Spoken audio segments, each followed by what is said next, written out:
Je me trouve sur la Côte d'Azur. J'ai mis le cap sur la capitale de la Provence et la deuxième plus grande ville de France. Porte d'entrée de l'Afrique et de l'Orient sur l'Europe, cette position lui a valu un passé plutôt sanglant. La French Connection, autrefois fournisseur majeur de l'héroïne aux États-Unis, n'a pas aidé à embellir sa réputation. Je suis en route pour Marseille.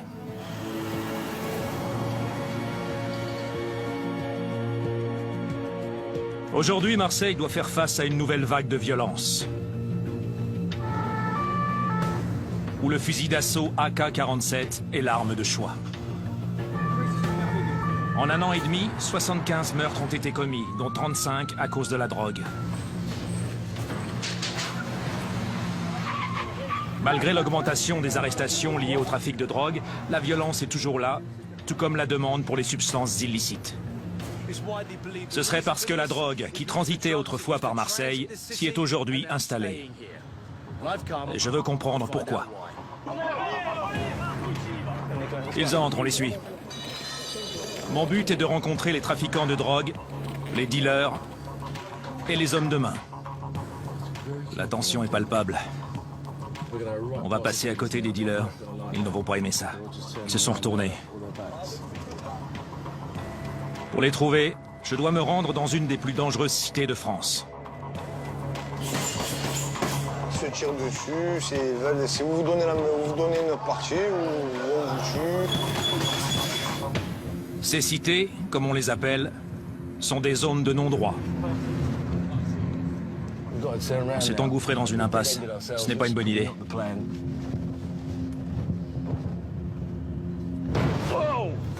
Nous ne sommes pas les bienvenus.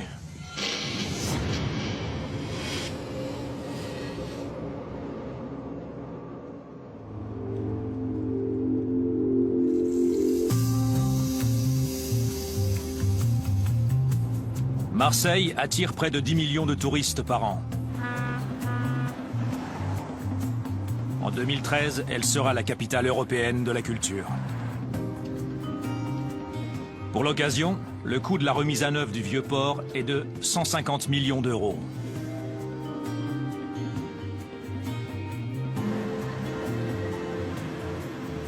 Mais Marseille a du mal à se défaire de son passé houleux.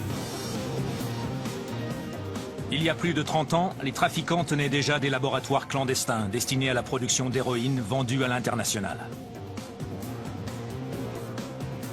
Hollywood l'a même immortalisé à l'écran dans le film French Connection. L'un de ses derniers parrains, Francis Van Verberg, alias le Belge, fut abattu en l'an 2000.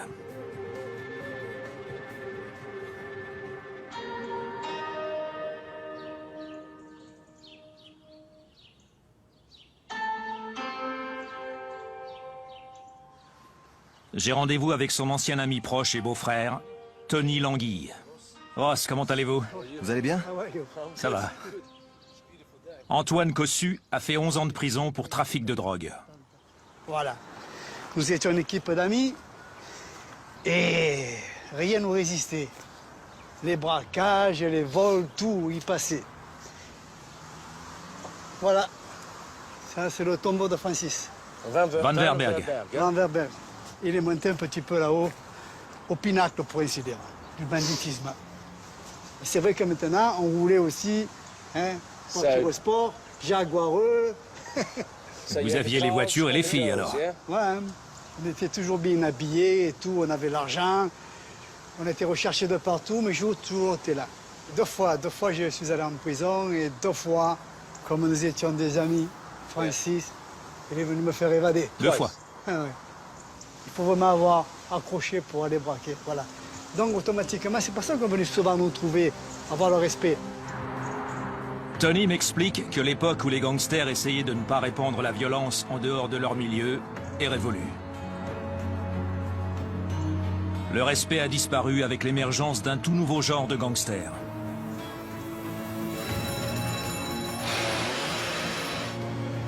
Les commerces locaux sont souvent victimes de braquages. Ils font ça en plein jour. En 2010, cette bande s'est emparée d'un fourgon blindé en plein centre-ville. Et les individus se sont enfuis avec 8 millions d'euros.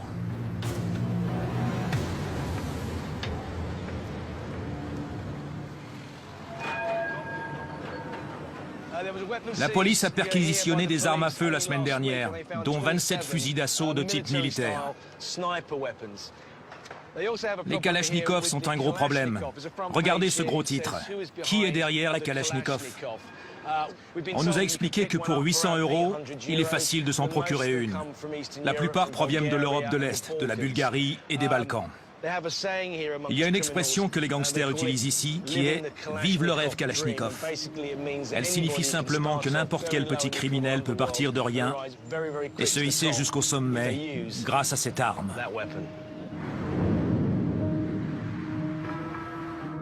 Beaucoup de ces jeunes criminels en herbe viennent des cités. À Marseille, on trouve une bonne centaine de ces tours. Et ces quartiers ont leur propre gang et leur propre trafic de stupéfiants. Certains parmi les jeunes dealers gagnent du galon grâce aux attaques à main armée.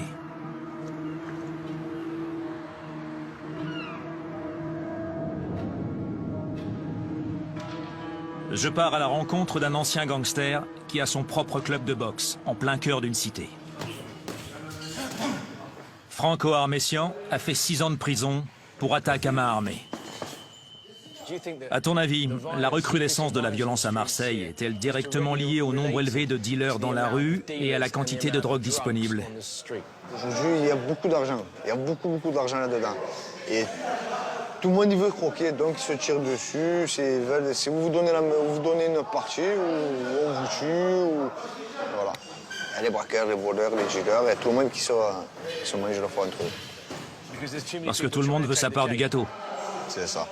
Et il y a trop d'armes en circulation. Tous les jeunes, même des petits de 12-13 ans, ils ont peut-être plus d'argent que nous. Donc acheter une arme, acheter une voiture, acheter une moto pour aller tirer sur quelqu'un, c'est plus un problème. Le nombre de fumeurs s'est multiplié, c'est beaucoup multiplié. Donc dans le bambou, maintenant l'argent il est vraiment là-dedans. Est-ce que ça te surprend que ce soit à cause du cannabis, une drogue pourtant censée relaxer le consommateur, que des gens s'entretuent dans cette ville? Oui, ça a changé énorme. Et les réseaux, avant, vous avez un réseau par quartier, maintenant il y en a 3-4, et les 3-4, ils sont blindés, ils ramènent beaucoup d'argent. Tu penses que je pourrais y entrer? En fait, c'est pas de rentrer, c'est de pouvoir ressortir. C'est comme un château fort et la police ne peut pas rentrer, donc elle ne peut pas attraper les gros investigateurs. Quelle ironie. Le cannabis, cette drogue douce que certains aimeraient voir légalisée, est la cause de tous ces meurtres entre gangs. Dans les cités, la police fait des descentes 2 fois par jour. Demain, je me joindrai à eux.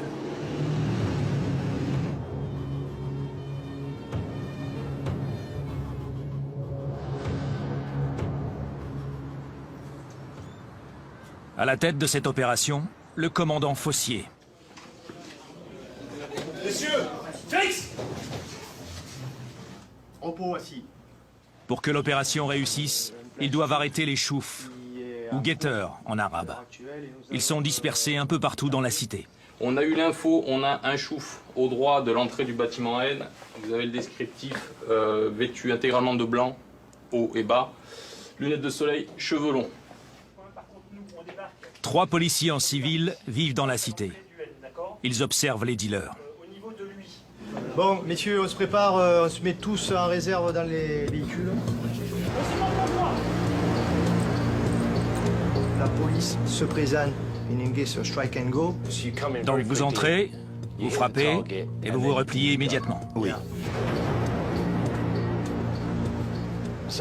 Grâce à ce type de descente, vous avez saisi 418 armes à feu et 47 étaient des Kalachnikov. Vous n'avez pas peur qu'un jour, à votre arrivée, on vous accueille avec une rafale de balles?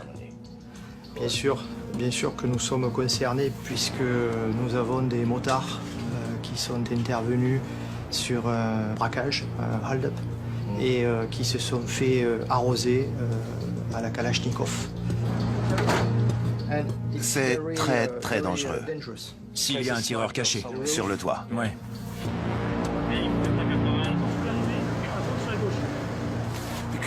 Les hommes que la brigade recherche ne sont pas des enfants de cœur. Ils auront sûrement des AK-47 sur eux. La police veut aussi mettre la main sur des armes et de la drogue, alors il est indispensable de porter un gilet pare-balles. Je serai dans le premier véhicule, alors j'ai intérêt à mettre le mien.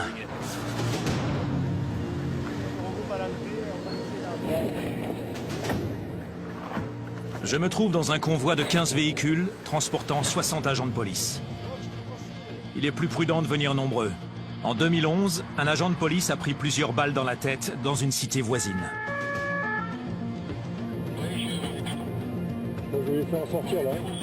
Nous entendons à la radio qu'un des policiers en civil s'est fait repérer par un dealer et qu'il pourrait être en danger.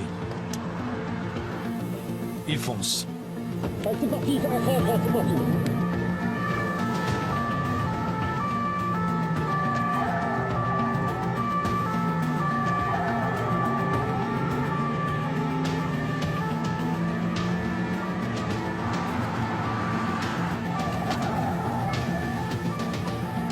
On va arriver sur le lieu, à 200 mètres pour les collègues.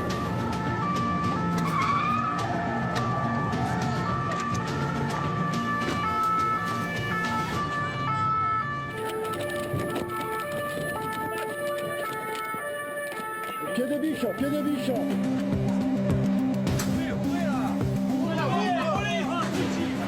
Ils entrent, on les suit.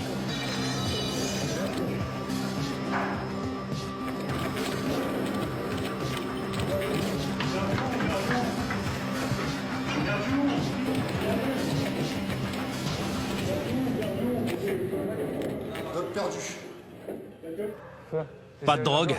Non, juste des boissons. Des boissons? Ouais, c'est tout. On avait un individu qui surveillait les étages, un chouf. Ouais, le chef. Le guetteur? On ne le savait pas. Donc, quand il a vu mes collègues, il a crié et c'est parti.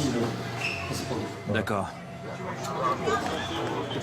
La police a fait aussi vite qu'elle a pu. C'était impressionnant, on aurait dit une course de rallye. Mais quand elle est arrivée, les choufs qui étaient au deuxième étage se sont volatilisés. Ils sont ici, dans cet immeuble, mais où? Les policiers vont sortir les chiens.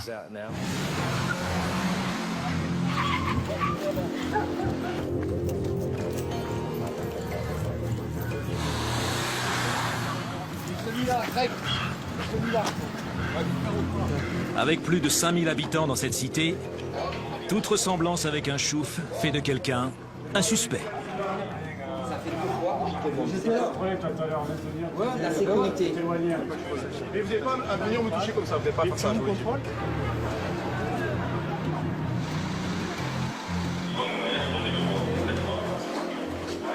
Récemment, la police a procédé à 6 arrestations ici et a saisi pour une valeur de 160 000 € de stupéfiants.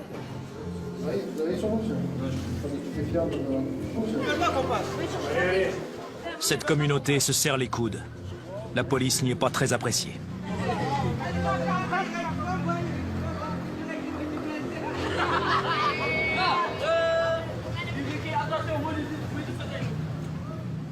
C'est la voiture où il y avait les chiens. Oui, Et quelqu'un a acheté une grosse pierre dessus. oui. Aussi sur la tête. C'est quelque chose d'assez fréquent. Ouais. 30 minutes plus tard, la police a appréhendé 2 suspects.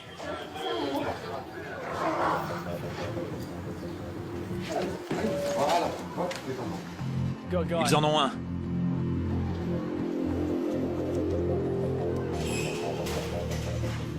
Ils ont arrêté un des choufs. Ils vont l'interroger pour découvrir où se cachent les coupeurs. Ceux-là même qui coupent la drogue avant qu'elle ne soit vendue dans la rue.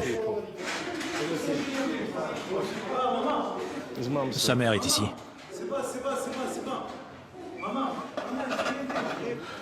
C'est comme ça les vendeurs, c'est comme ça. C'est comme ça. Chauffe comme ça. Chauffe. Ils fouillent le suspect, mais ne trouvent pas de drogue. Ça y est, vous l'avez retrouvé. La police ramène un suspect au poste pour un interrogatoire plus poussé. Qu'est-ce qui va lui arriver? À Marseille, le parquet, au niveau judiciaire, ne veut pas qu'on garde les choufs.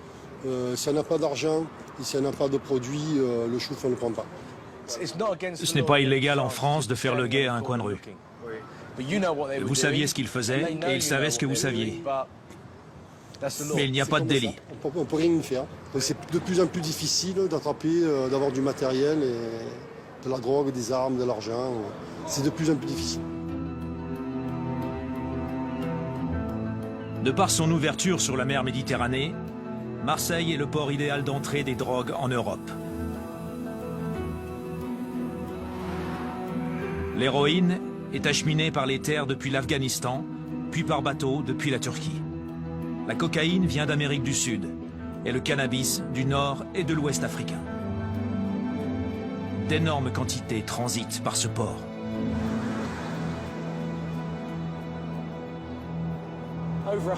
Plus de 100 millions de tonnes de marchandises sont déchargées au port de Marseille chaque année, dans des conteneurs comme ceux-ci. Ce doit être comme essayer de trouver une aiguille dans une meule de foin. Il y en a tellement. La douane française est la première ligne de défense.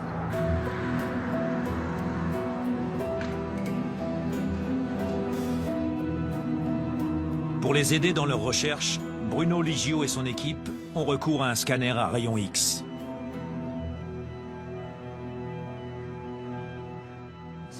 Bruno, combien de conteneurs scannez-vous par jour? 20. 20? Ouais. Et combien de conteneurs arrivent au port chaque jour? 3000. Ouais. Ça ne fait que 20 sur 3000. Sur les 20 que vous scannez, combien en ouvrez-vous? En moyenne, 2 à 3 conteneurs vont être ouverts. C'est la roulette. Ouais. La roulette. Ouais. L'an dernier, les douanes ont saisi plus de 30 tonnes de cannabis. Malheureusement, les chances que les trafiquants se fassent prendre sont minces. Les contrebandiers n'utilisent pas que le port. Ils font aussi venir le cannabis d'Espagne par l'autoroute A55. Depuis l'ouverture des frontières, notamment entre la France et l'Espagne, un nouveau phénomène a fait son apparition, le Go Fast. Les trafiquants se procurent des voitures puissantes, volées en Allemagne à cet effet, puis se rendent en Espagne depuis Marseille. Là, ils collectent la drogue et retournent aussi vite que possible à Marseille par l'A55. En général, il s'agit de convois de 3 ou 4 voitures qui reviendront décharger la marchandise dans un quartier où la police ne peut pas entrer. Il serait logique de penser qu'à notre époque, grâce au GPS et à la présence de péages sur cette autoroute, la police aurait les moyens de les arrêter. Mais non, ils lui échappent irrémédiablement.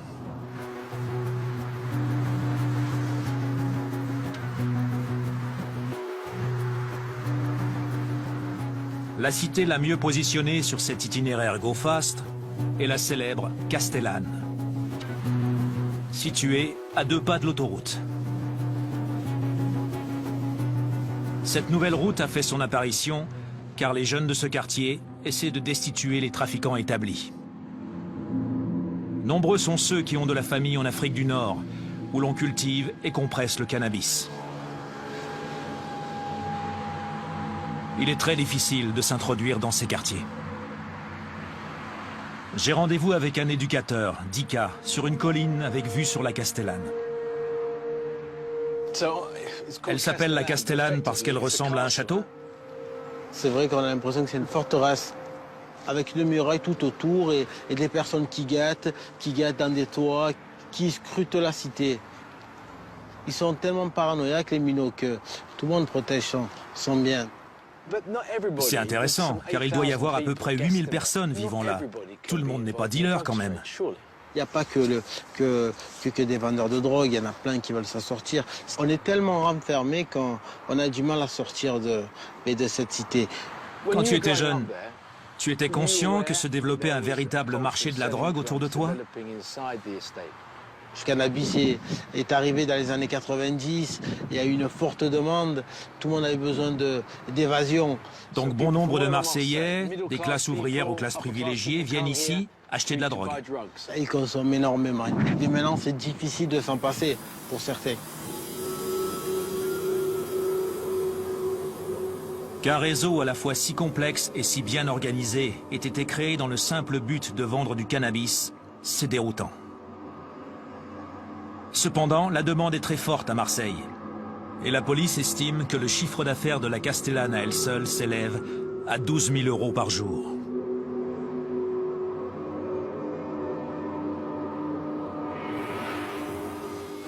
Si on regarde bien, des guetteurs sont postés aux 8 entrées. Ils sont là 7 jours sur 7, 24 heures sur 24. Ils ont deux fonctions, surveiller la police, mais aussi surveiller les acheteurs qui viennent ici pour s'approvisionner. Certains hommes de main sont là pour ravitailler les guetteurs, et de temps en temps, ils vendent aussi de la drogue. Leur rôle est surtout de faire l'intermédiaire entre les coupeurs et les guetteurs. Les coupeurs sont les vrais chefs, ceux qui commandent les drogues, les coupent et les distribuent à ces hommes de main. Ce schéma est le même partout ailleurs dans la cité phocéenne. Beaucoup de quartiers sont des zones de non-droit. Un policier seul ne peut pas y entrer. Il faut venir avec beaucoup de renforts. Les journalistes n'ont aucune chance non plus. Le seul moyen est d'être soit un habitant de la cité, soit un acheteur, auquel cas on est soumis à une lourde inspection avant de pouvoir passer.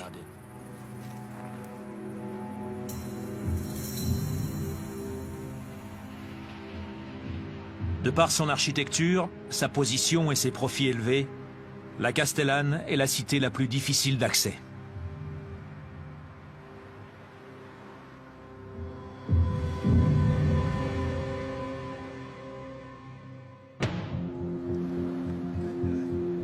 Après en avoir discuté avec nos contacts, nous sommes fixés. Nous ne pourrons entrer dans aucun quartier chaud. Ça ne m'étonne pas vraiment, puisque nous rencontrer n'apporterait pas grand-chose aux dealers ou à leurs opérations.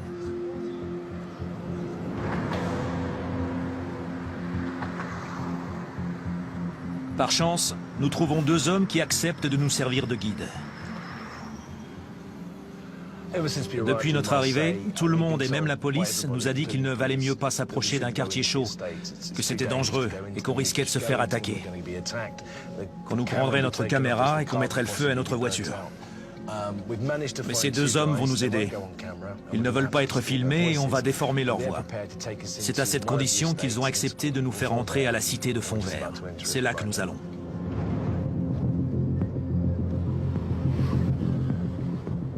À ma surprise, nos guides nous font visiter plus d'une cité. On y est. Ces endroits sont très reconnaissables. Il va y avoir les choufs, les guetteurs. Ce sont les premiers que nous verrons. À gauche. Là, à gauche. À gauche. Le voilà, le voilà. Le type assis sur une chaise. Il est parti, je crois. Et voilà les cris. Celui-là en haut avertit les autres que nous sommes entrés dans la cité. Ce sont les guetteurs, là, sur ta droite, juste à droite, là. Il y a aussi un chouf. Il siffle maintenant. Regarde en haut, là, regarde, ils sont partout. Leur système est bien huilé. Si on habite ce quartier, on sait mieux que quiconque ce qui s'y passe, où cacher la drogue, comment et par où s'échapper. En face de nous, c'est la Castellane. Nos hommes veulent bien nous emmener dans n'importe quelle cité, mais ils refusent de s'approcher de celle-là. Ils disent que c'est trop dangereux, qu'il ne faut pas y mettre les pieds. Ils ne veulent pas aller plus loin. J'avoue que je suis d'accord avec eux. On ne rentrera jamais. Attendez, nous y entrons. On y est là, on est entré.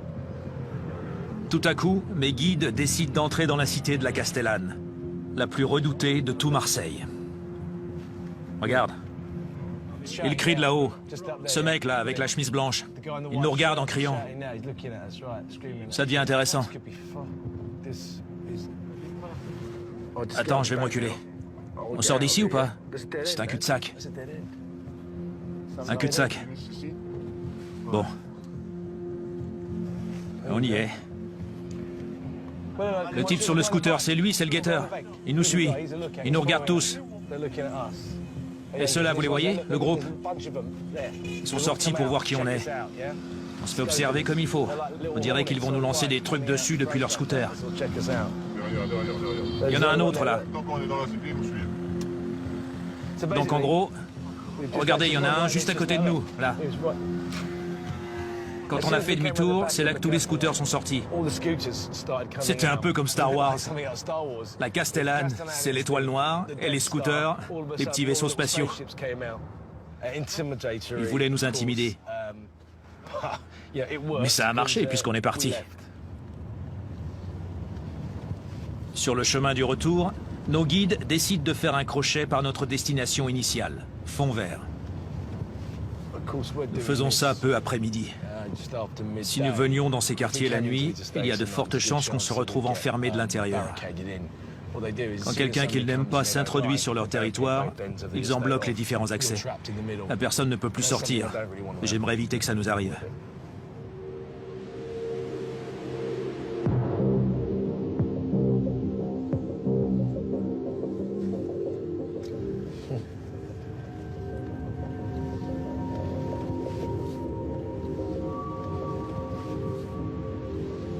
Il faut qu'on fasse demi-tour. On s'est engouffré dans une impasse.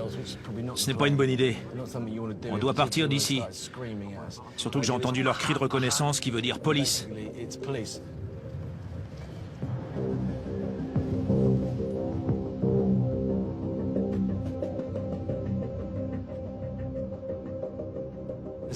Qu'avons-nous ici?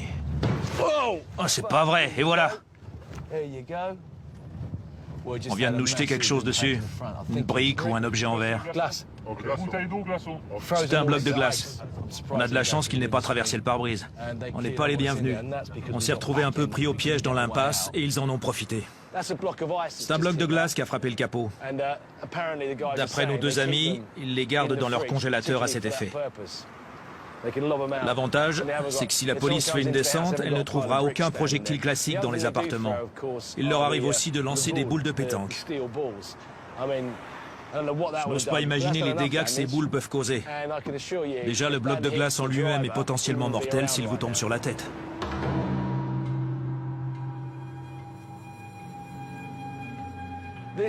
Nous sommes sur le lieu du dernier barbecue marseillais. Cela consiste à tuer quelqu'un et le mettre dans une voiture qu'on brûle ensuite. La police sait que celui qui a eu lieu il y a 2 semaines était lié au trafic de drogue.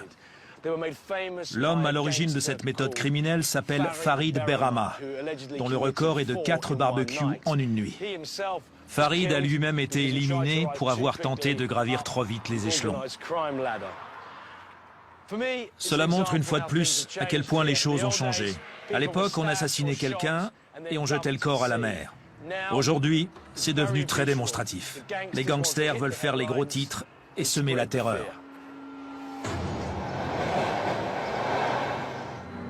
Entrer en contact avec des narcotrafiquants n'est jamais chose aisée, en particulier dans une ville européenne.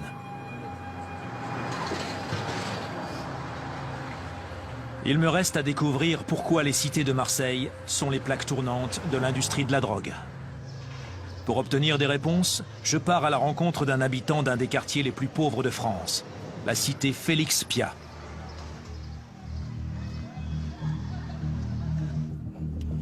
À sa demande, je rentre dans la cité. Je ferais mieux de rester sur mes gardes.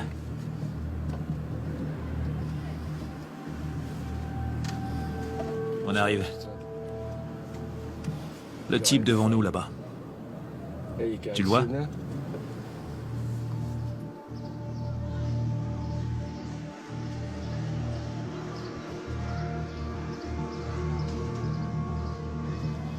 Ces types ne vont pas du tout apprécier notre présence sur leur territoire. Ce sont des dealers. Ils ne vont pas aimer que nous passions si près d'eux. Ils ont caché leur visage. Ils n'ont pas l'air contents. J'ai l'impression qu'on s'est fait repérer. Oui, c'est certain. La caméra, la caméra. Ça les énerve.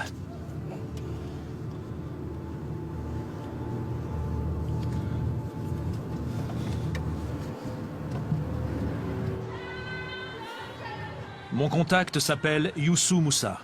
Il a grandi ici et il est aujourd'hui le président du club de foot du quartier.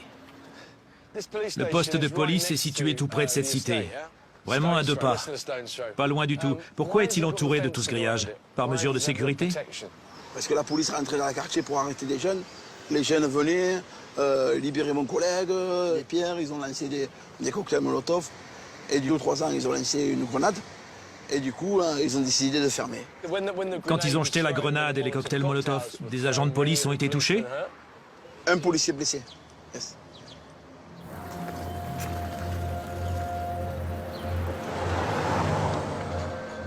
Même si Moussa est avec nous, on se fait remarquer.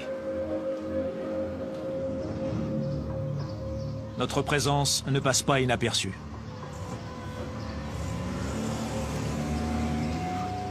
Il est évident que les gens d'ici se méfient de tout le monde. Viens écouter après tu parles. Au lieu de chanter pour rien. Tu es comme Bouba, toi tu parles pour rien. Écoute ce qu'ils vont dire. Voilà, ne vous inquiétez pas. C'est sûr? Ah ben regarde. Est-ce que ça va? Pas de problème. Let's go. Plus vite, hein. Cette cité date des années 60. Elle avait pour but d'accueillir une population immigrée qui s'est vue petit à petit marginalisée du reste de Marseille.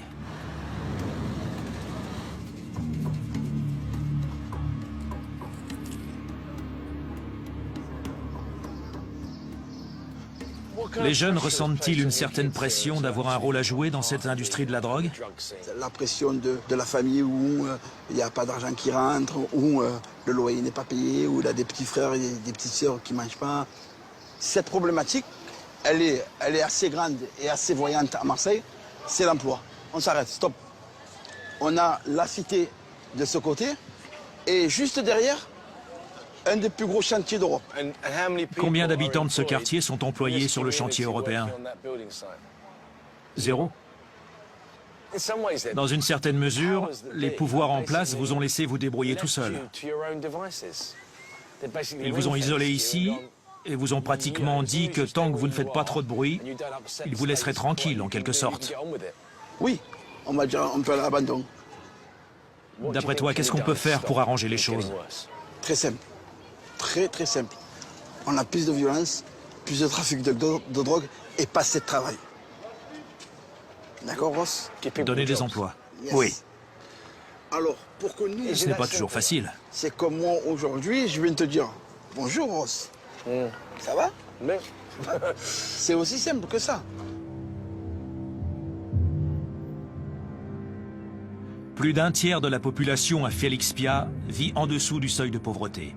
Et à cause du taux de chômage élevé, beaucoup se tournent vers le trafic de drogue. Avant de partir, nous souhaiterions parler avec un dealer.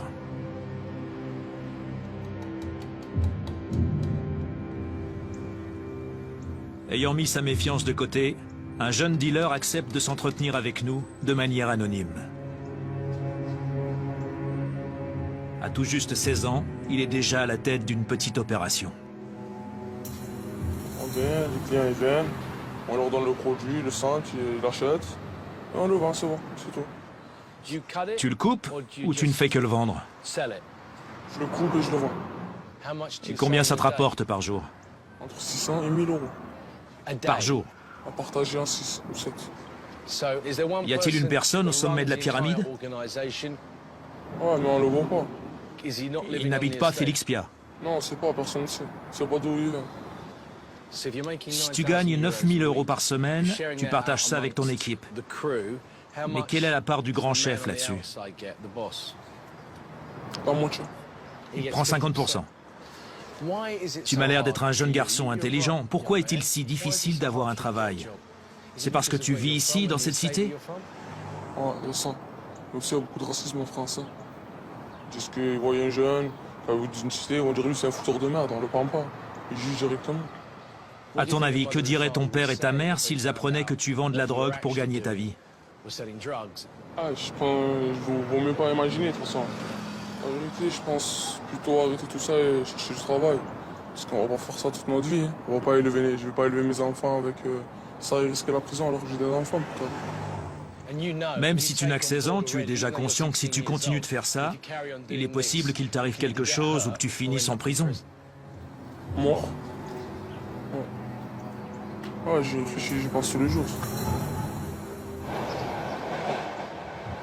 J'ai de la peine pour ce jeune homme. Quoi qu'il fasse, il n'arrive pas à trouver de travail. Je crois ce qu'il me dit. Il ne mentait pas. Il avait l'air d'avoir vraiment essayé. La première chose qu'il m'a dit hors caméra était qu'il avait envoyé beaucoup de CV, mais que personne ne voulait de lui. C'est triste d'en être réduit à faire partie de ce trafic quand on est si jeune, tout ça parce qu'on n'a pas le choix. Il a aussi dit quelque chose de très intéressant. J'étais persuadé en venant ici que les plus gros trafics allaient aux dealers du quartier. Mais en fait, il y aurait des hommes au-dessus de tout ça qui ne se salissent jamais les mains et qui prennent la moitié des profits faits ici. Alors la question est, qui contrôle tout ça à Marseille? Qui sont-ils et où sont-ils? Au début, je croyais que c'était les cités qui contrôlaient le trafic de drogue. Je sais à présent qu'il y a d'autres acteurs en jeu. Pour comprendre qui sont ces personnes et comment fonctionne cette complexe organisation, je pars à la rencontre d'Amina Adaoui, ancienne passeuse de cannabis entre le Maroc et la France. Vous qui avez fait partie du trafic de drogue étant plus jeune, pouvez-vous me dire qui contrôle tout ça? Les gens à la tête de l'organisation, d'où viennent-ils? L'ancienne génération des acteurs du banditisme contrôle l'importation en gros, 1 tonne, 2 tonnes, 3 tonnes. Ce n'est pas 50 kilos de Go Fast. Mais ces personnes-là ne vivent plus ici, à Marseille.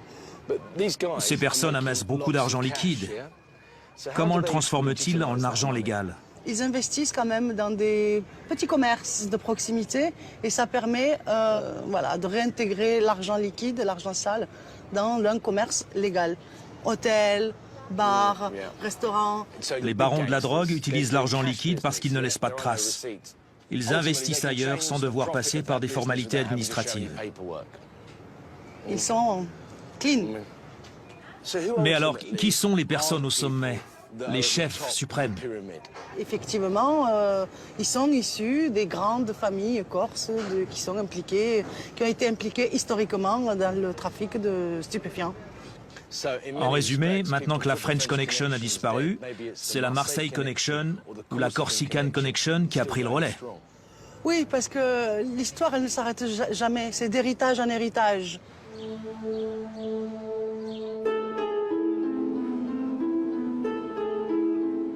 De toute évidence, il ne sera pas facile de pouvoir parler à un des chefs du crime organisé.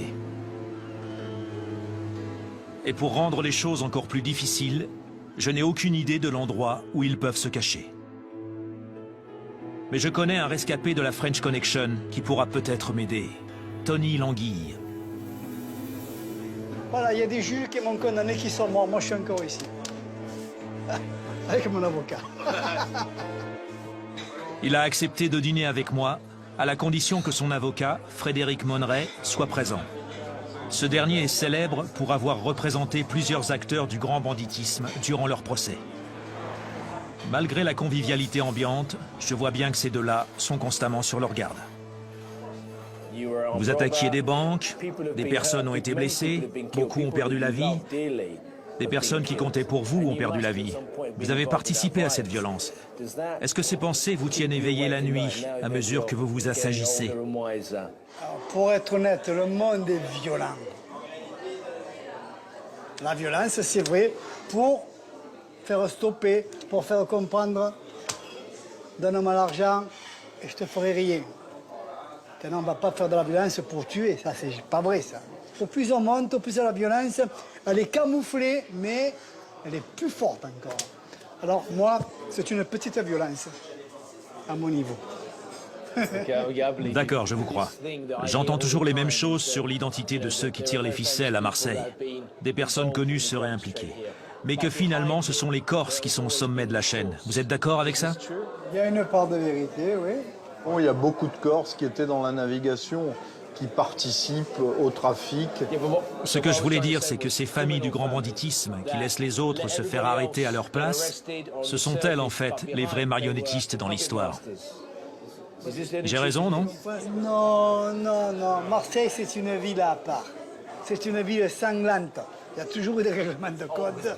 C'est pareil, un Corse, il ne s'arrête pas de se tuer. Voilà. J'avais sûrement eu tort de croire qu'il m'éclairerait sur les tenants et les aboutissants du crime organisé. Mais j'avais encore une question pour les deux vétérans. Et peut-être aurait-il une réponse cette fois. Pourquoi les membres des grandes familles, celles de l'époque de la French Connection par exemple, ne vont pas dans les ghettos pour essayer de mettre un terme à cette violence en parlant à ces jeunes hommes? Le problème, c'est que sur Marseille, à l'heure actuelle, il n'y a plus de figure marquante du grand banditisme. Et dire à ces gens-là qui s'assassinent et qui s'entretuent entre eux, il faut tout arrêter, il n'y a personne qui n'est capable de le faire, que ce soit au niveau de l'État ou au niveau des voyous. Messieurs, vous êtes d'accord avec moi? La violence à Marseille est en train d'empirer. Ça tourne au cauchemar. Comment les choses vont-elles évoluer? Jusqu'à présent, la violence, elle était dans les cités. Mais au fur et à mesure, on voit que la violence, elle progresse vers le centre-ville. Et c'est un phénomène extrêmement inquiétant parce qu'on n'arrive plus à canaliser ce phénomène. Et on se rend compte que maintenant, c'était une erreur fondamentale. Et ce que je crains, c'est que dans quelques années, Marseille, ça devienne Bogota. Je suis venu à Marseille dans le but de découvrir pourquoi son taux de criminalité était monté d'un cran. J'ai d'abord pensé que le crime organisé était devenu le crime désorganisé. Mais la vérité, c'est qu'il a toujours été mené d'une main de maître. Quand on vend des substances illicites et que d'énormes sommes d'argent sont en jeu, le crime et la violence sont inévitables. Et il semble naturel pour les grands de ce milieu de s'appuyer sur les plus pauvres pour exécuter leur basse besogne. C'est pourquoi les cités sont des terrains de choix pour les barons du grand banditisme. La police et les médias ne portant leur attention que sur eux, la fracture sociale ne cesse de s'aggraver dans ces quartiers. Mais ce n'est pas uniquement le problème de Marseille, cela peut arriver dans n'importe quelle ville européenne. La question est-ce que la légalisation du cannabis entraînerait une baisse de la violence ou ne ferait-elle que l'alimenter? Je ne pense pas avoir un jour la réponse à cette question, car il est tout simplement plus facile pour les pouvoirs en place de laisser les choses en l'état.